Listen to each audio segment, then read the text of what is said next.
शिक्षक पतसंस्थेसाठी आज मतदान प्रक्रिया सुरू आहे. आपण बघू शकता काय अशा पद्धतीने सकाळपासूनच मतदान करण्यासाठी रांगा लागल्यात. आपल्यासोबत काही शिक्षक आहेत, त्यांना प्रतिक्रिया विचारू.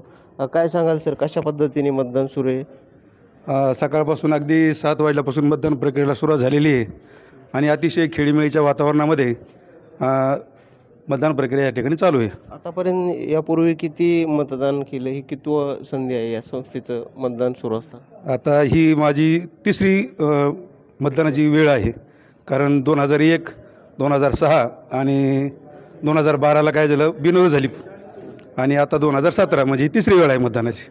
तुम्ही काय सांगाल, कशा पद्धतीने सुरू आहे सर मतदान? कसं मतदान चांगल्या व्यवस्थित म्हणजे शांततामध्ये चालू आहे. कारण हा सर्व सुशिक्षित मतदार आहे आणि इथं गडबड गोंधळ होण्याचा काही प्रश्नच येत नाही.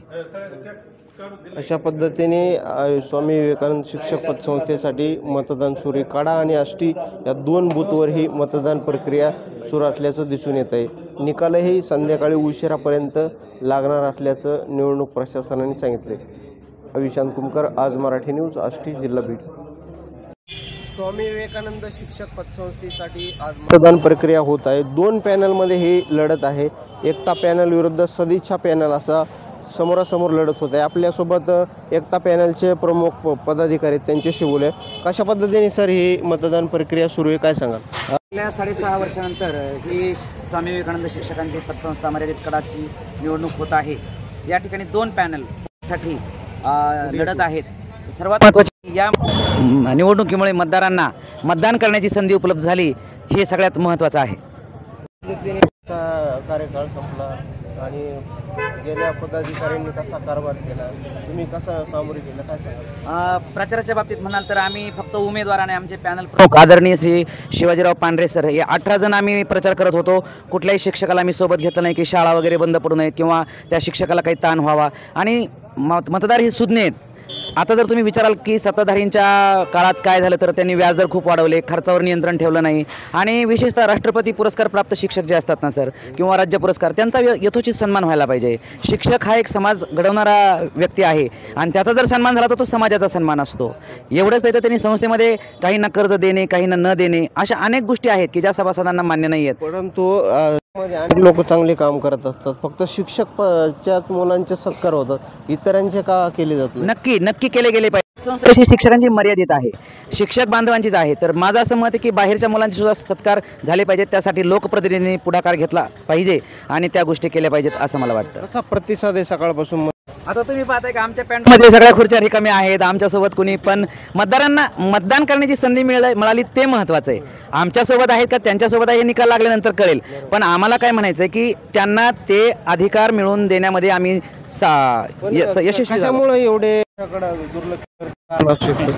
असं काही सांगता येणार नाही, पण आम्ही विचार पोहोचण्यात तिथपर्यंत यशस्वी झालो हे मात्र मी तुम्हाला सांगू शकतो. आणि दुसरी गोष्ट अशी की गर्दीपेक्षा दर्दी असणं महत्त्वाचं आहे असं आमचं मत आहे. मी आता शिक्षकासमोर आमच्या सर्व सभासदांसमोर एक सोसायटीच्या पुढील विकासासंदर्भात चांगल्या प्रकारे व्हिजन दिलेलं आहे. त्याचप्रमाणे शिक्षकांचे जी कर्ज असेल किंवा इतर कामं असेल, पतसंस्थेमध्ये फक्त कर्ज वितरण केलं जातं आणि केलं जातं, ठेवी ठेवल्या जातात.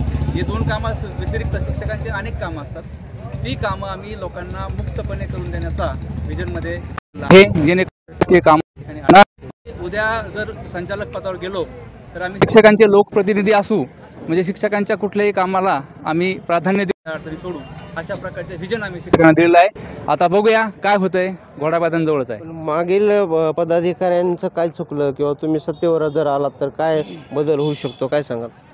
आता मागील पदाधिकाऱ्यांनी असं सांगितलं जातं आहे की बाबा ते चांगल्या प्रकारे कारभार करत होते आणि समोरचे व्यक्ती करणार नाहीत, अशा प्रकारे त्यांनी लोकांना सांगितलं. तर आम्ही लोकांना पटवून दिलं की आम्ही कारभार करण्यात कुठं कमी पडू. आम्ही आणि ते आमचं जे क्वालिफिकेशन आहे ते जवळपास सारखंच आहे.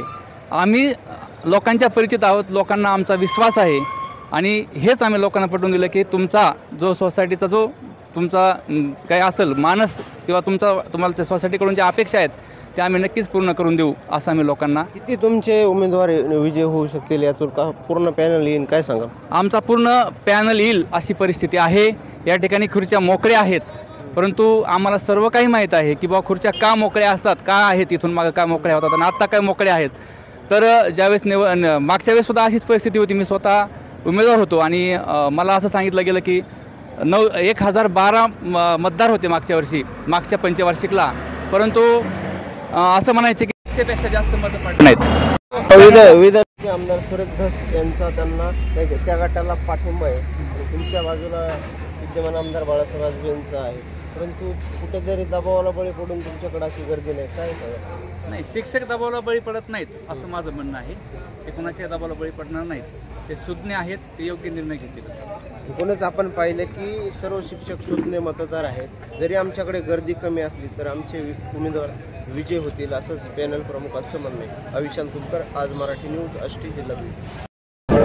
बीड जिल्ह्याच्या आष्टी तालुक्यातील स्वामी विवेकानंद शिक्षक पतसंस्थेसाठी मतदान प्रक्रिया सुरू आहे. यामध्ये 17-34 उमेदवार निवडणुकीच्या रिंगणात ते 2 पॅनल उभे आहेत. आपल्यासोबत पॅनल प्रमुख आहेत, त्यांच्याशी बोलूया. कशा पद्धतीने ही निवडणूक चालू आहे, काय सांगाल?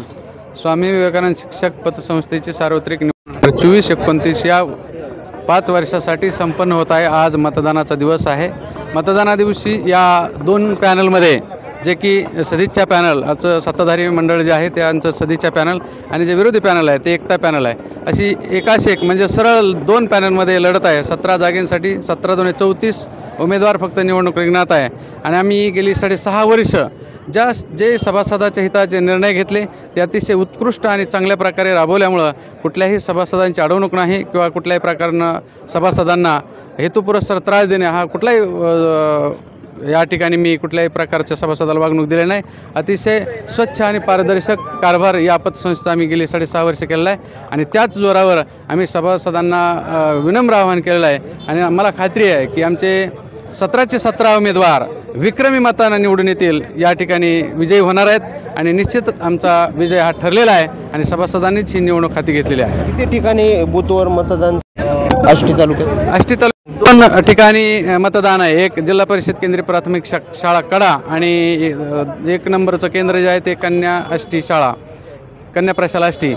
एकूण मतदार जे आहेत ते 989 होते, त्यापैकी 1 मत झाल्यामुळे 988 मतदार हे मतदानाचा हक्क बजावणार आहेत. सर, काय सांगाल की आष्टी तालुक्यातील ही सर्वात जुनी पतसंस्था आहे. गेल्या अनेक वर्षापासून विधान परिषदेचे आमदार सुरेश धस यांच्या समर्थनाच्या ताब्यात असल्याचं सांगितलं जाते. तुम्हाला काय वाटतं या निवडणुकीसंदर्भात? स्वामी विवेकानंद शिक्षक पतसंस्था निवडणूक हे अत्यंत आदर्श अशा पतसंस्थेची निवडणूक आहे. गेली अनेक वर्ष अण्णांच्या नेतृत्वाखाली सदिच्छा पॅनलनं काम केलेलं आहे. आदरणीय चेअरमन सुरेश पवार सर आणि आत्ताचे चेअरमन आदरणीय पठाडे सर यांनी अत्यंत चांगला कारभार केलेला असल्यामुळे आणि शिक्षकांचे वेळोवेळी सर्व आर्थिक प्रश्न मार्गी लावलेले असल्यामुळे कुठलाही या ठिकाणी द्वेषभावना न ठेवता आपण शिक्षकाला साजेस असं अत्यंत उत्कृष्ट काम त्यांनी केलेलं असल्यामुळं सदिच्छा पॅनल या ठिकाणी निवडून येईल अशी अपेक्षा आहे. तुम्ही काय सांगाल? सर, या ठिकाणी जी निवडणूक होत आहे ती अतिशय पारदर्शक आहे. कारभारही पारदर्शक झालेला आहे. सभासदांना याची जाणीव आहे. सभासदांचं हित आणि सोसायटीची भरभराट हा उद्देश ठेवून आत्तापर्यंत झालेला कारभार अतिशय व्यवस्थित आहे. त्याच्यामुळं सर्व सभासद या ठिकाणी इतके खुश आहेत की हा सदिच्छा पॅनल निर्विवादपणे अतिशय बहुमताने निवडून येणार आहे. यात कुठलीही तीळमात्र शंका नाही. एकूणच आपण पाहिले की सदिच्छा पॅनलचे उमेदवार आमचेच विजय होतील असेच पॅनल प्रमुख यांनी सांगितले. अविशांत कुमकर, आज मराठी न्यूज, आष्टी, जिल्हा बीड.